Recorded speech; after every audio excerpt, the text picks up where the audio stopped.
Hello friend, this is Vishnu Gandhi. Welcome you all in admission media. आज हम बात करेंगे उन बच्चों के बारे में या उन डॉक्टर्स के बारे में जिनका नीट पीजी क्लियर नहीं हुआ। जी हाँ, आज हम इन डॉक्टर्स के बारे में बात करने वाले हैं जिनका नीट पीजी क्लियर नहीं हुआ है।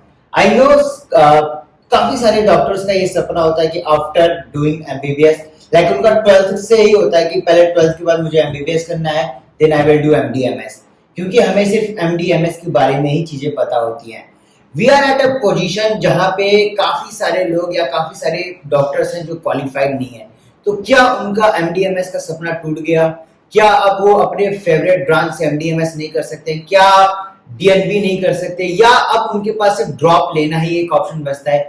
जी नहीं, यस बिल्कुल भी नहीं। अभी भी कुछ ऐसे कोर्स हैं जो आप अगर इन केस नॉन क्वालिफाइड हो तब भी आप उन कोर्सेज के लिए एलिजिबल होते हो। मतलब कि एमबीबीएस करने के बाद आपके पास टोटल 3 ऑप्शन बनते हैं। That is first one MD MS, second DNB and there is a third option called CPS, that is college of physician and surgeons, that is CPS Mumbai. अगर मैं बात करूं एग्जैक्टली ये है क्या, तो ये 1913 में मुंबई में college of physician and surgeon द्वारा एस्टैब्लिश की गई कोर्स है।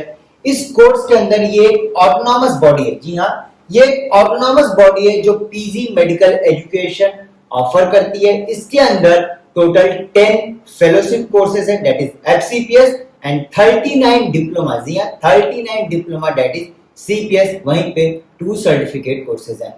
सबसे बड़ा क्वेश्चन, क्या ये कोर्सेज एमसीआई रिकॉग्नाइज्ड है? जी हाँ, इसमें से सारे कोर्सेज नहीं, बट आपके 3 सीपीएस के और 6 एफसीपीएस के कोर्सेज एमसीआई रिकॉग्नाइज्ड है। वहीं पे ये बाकी जो अदर कोर्सेज हैं they are recognised by MOHFW, that is ministry of health sciences and family welfare द्वारा ये सारे कोर्सेज रिकॉग्नाइज्ड हैं। बट इनमें से टोटल 9 कोर्सेज ऐसे हैं जो आप एमसीआई द्वारा रिकॉग्नाइज्ड है। अब मैं बात करूंगा कि एग्जैक्टली ये है क्या। अगर आप सीपीएस की डिग्री लेते हो, ये डिग्री आप ऑल ओवर इंडिया में प्रैक्टिस कर सकते हो अगर आप MCI branches, that is MCI recognised courses को आप चूज करते हो और उस पे अगर आप प्रैक्टिस करते हो तो you are to do free to do all over India, कहीं भी आप प्रैक्टिस कर सकते हो। ये डिग्री मतलब कि सीपीएस की डिग्री आप हर जगह यूज कर सकते हो except for your teaching purpose. ये डिग्री हर जगह वैलिड है, but when it comes to teaching part this degree is not valid. जी हाँ, अगर एक इंपॉर्टेंट चीज मैं यहाँ पे बताना चाहूंगा, सीपीएस और एफसीपीएस की वैल्यूज कुछ केसेस में हमने देखा है from our last 15 to 12 to 15 years experience, हमने देखा है कि सीपीएस कोर्सेज की जो वैल्यू है वो समवेयर एमडीएमएस से भी कुछ केसेस में ज्यादा पाई गई है।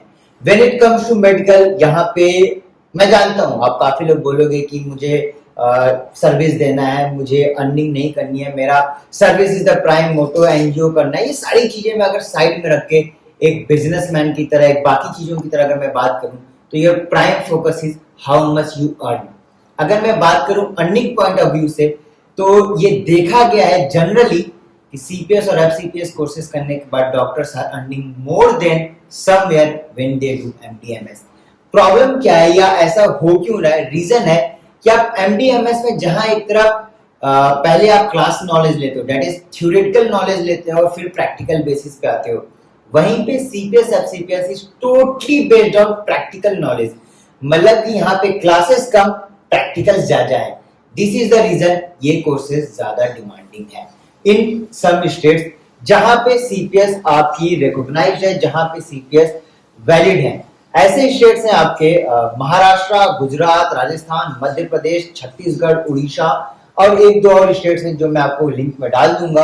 बाकी चीजों के लिए आप हमसे भी कनेक्ट करके, अगर मैं बात करूं एमसीआई रिकॉग्नाइज्ड कोर्सेज की, तो अगर आप सीपीएस और एफसीपीएस की जो रिकॉग्नाइज्ड कोर्सेज हैं अगर आप उन पे अपनी स्टडीज करते हो तो you are free to do, आप ऑल ओवर इंडिया में कहीं भी जाकर प्रैक्टिस कर सकते हो। बट अगर आप नॉन एमसीआई रिकॉग्नाइज्ड कोर्सेज पे करते हो तो आपको केवल उस स्टेट में या तो जहां जहां पे सीपीएस वैलिड है, मतलब कि जो मैंने आपको अभी ऊपर स्टेट्स बताए थे, that is Maharashtra, Rajasthan, Gujarat, Madhya Pradesh, Chhattisgarh, Orissa, Daman and Diu, Dadar Nagar Haveli, ये 7 स्टेट्स में ही आप होगे कि आप जाके प्रैक्टिस कर सकते हो। अगर इसको मैं एक एग्जांपल के तौर से समझूं, अगर सपोज करो आप उत्तर प्रदेश से बिलोंग करते हो और आप उत्तर प्रदेश से जाके मुंबई में सीपीएस या एफसीपीएस की कोर्सेज करते हो, अगर आपने एमसीआई रिकॉग्नाइज्ड ब्रांच को चूज किया है तो वहां से आने के बाद आप उत्तर प्रदेश में भी प्रैक्टिस कर सकते हो।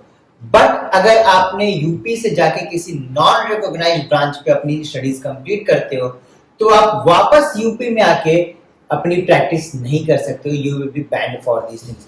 लेकिन यहाँ पे भी आपके पास एक ऑप्शन बनता है, अगर आप डीएनबी एग्जिट का एग्जाम क्लियर कर लेते हो तो अगेन आप नॉन रिकॉग्नाइज्ड कोर्सेज पे करने के बाद भी नॉन रिकॉग्नाइज्ड कोर्सेज पे करने के बाद भी आप इजीली ऑल ओवर इंडिया में कहीं भी प्रैक्टिस कर सकते हो अपनी। वहीं पे अगर आप सीपीएस कर रहे हो तो डायरेक्ट आप डीएनबी सेकेंड ईयर में एडमिशंस भी ले सकते हो। These are some profits of CPS and FCPS. तो ये तो बात रही सीपीएस और एफसीपीएस की। अगर अब मैं बात करूं आपसे कि ये रिकॉग्नाइज्ड ब्रांचेस क्या है, हाँ, सबसे इंपॉर्टेंट चीज की वो बच्चे क्या क्वालिफाइड होंगे जो नीट के नॉन क्वालिफाइड है, मतलब नीट पीजी में जो नॉन क्वालिफाइड है।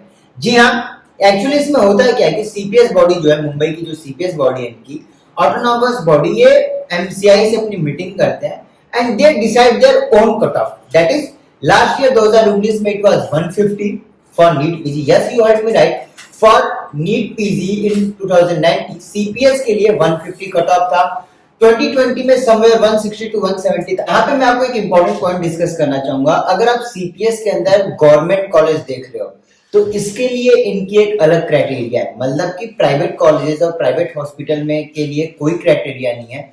लेकिन गवर्नमेंट कॉलेज में अगर आप एडमिशंस के लिए प्लान कर रहे हो through CPS, then there is a criteria, that is अगर आप सपोज करो मुंबई में आप किसी गवर्नमेंट कॉलेज में अपनी सीपीएस के लिए प्लान कर रहे हो तो 3 कंडीशन होनी चाहिए। पहला कि आपका यूजी दैट इज आपका एमबीबीएस महाराष्ट्र से होना चाहिए, या उस जिस स्टेट में आप गवर्नमेंट कॉलेज के लिए प्लान कर रहे हो, गिवन स्टेट जो मैंने आपको बताया था उसमें से किसी भी स्टेट में अगर आप प्लान कर रहे हो अपना गवर्नमेंट कॉलेज के लिए तो आपका यूजी उस स्टेट से होना चाहिए, या तो आप नीट क्वालिफाइड होने चाहिए, या तो आपका डोमिसाइल सेम होना चाहिए। जी हाँ, या तो आपके डोमिसाइल सेम होनी चाहिए, या तो आपका नीट क्वालिफाइड होना चाहिए, या तो आप उस सेम स्टेट से अपना एमबीबीएस कंप्लीट किए रहते हो, तभी आप गवर्नमेंट कॉलेज के लिए एप्लीकेबल होते हो और गवर्नमेंट कॉलेज भी आपको अलॉट हो सकते हैं।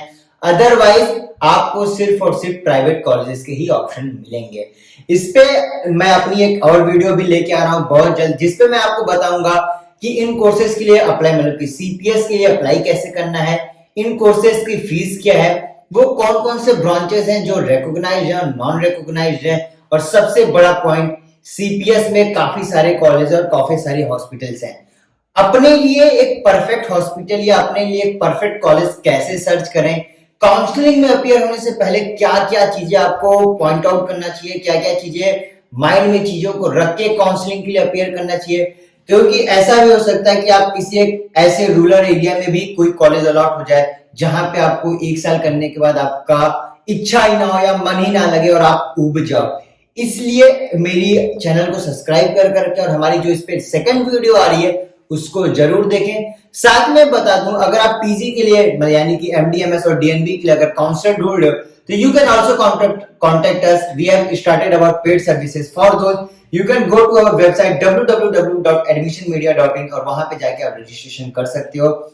We offer best option as per your marks, detailed information how to apply in different states, smart choice filling कैसे करें, हर कॉलेज की अलग अलग बॉन्ड क्या है, क्या बैंक गारंटी लगेगी, and we give you a seat assurity.